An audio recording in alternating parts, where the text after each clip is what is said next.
নাম শালিমা খান, বয়স 92 বছর, বাসস্থান উত্তরপ্রদেশের বুলান্দ শহর। কিন্তু হঠাৎ এনার কথা বলছি কেন তা কি তোমরা বলতে পারবে? আসলে এই 92 বছর বয়স্ক মহিলা বর্তমানে একটি নজিরবিহীন ঘটনা ঘটিয়েছেন।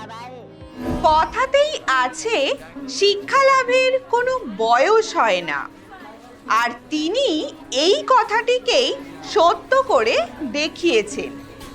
তার পড়াশোনা করার অপূর্ণ ইচ্ছাকে তিনি এই বয়সে এসে পূরণ করেছেন, যার ফলে পেনশনের কাগজে নিজের নাম সই করতে পারার পাশাপাশি দৈনন্দিন প্রয়োজনীয় হিসেব নিকেশের কাজও সহজেই করতে পারছেন। ঠিক এই রকমই আরও একটি ঘটনার সাক্ষী হয়েছিল কেনিয়া।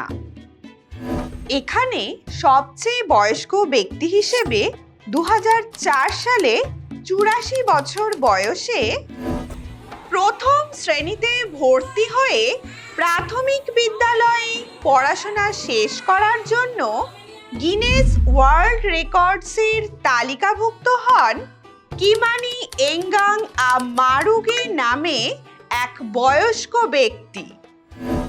এতক্ষণ তোমরা যে দুজন ব্যক্তির কথা শুনলে তারা এইরকমই শিক্ষার আলো থেকে বঞ্চিত বহু মানুষের মনে ইন্সপিরেশন জোগাতে পারেন।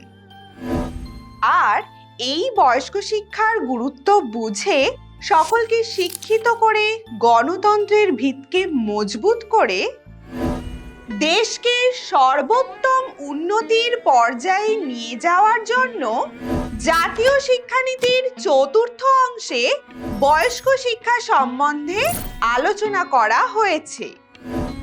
চলো আজ সেই সম্পর্কে একটু জেনে নিই।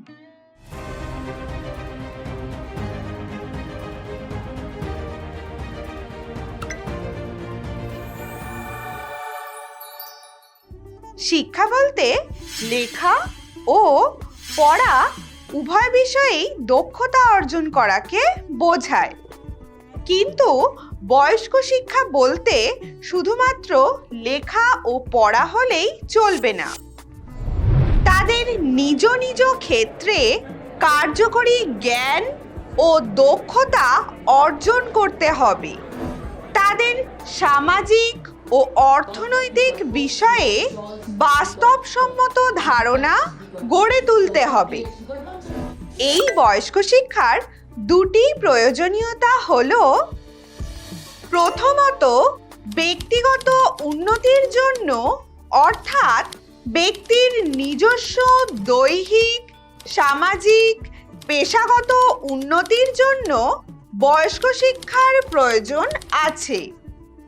আবার সমাজের জাতীয় উৎপাদন, গণতন্ত্র, জাতীয় সংহতি বজায় রাখার জন্য বয়স্ক শিক্ষা খুবই গুরুত্বপূর্ণ।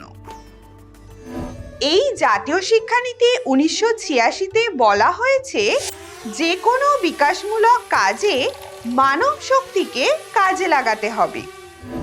15 থেকে 35 বছরের ব্যক্তিদের নিরক্ষরতার অভিশাপ থেকে মুক্ত করতে কেন্দ্রীয় সরকার, রাজ্য সরকার, রাজনৈতিক দল, গণমাধ্যমকে এগিয়ে আসতে হবে। এই জাতীয় শিক্ষানীতি 1986-তে বয়স্ক শিক্ষা সম্পর্কে বেশ কিছু সুপারিশ করা হয়েছে। চলো আজ সেগুলো একটু জেনে নিই।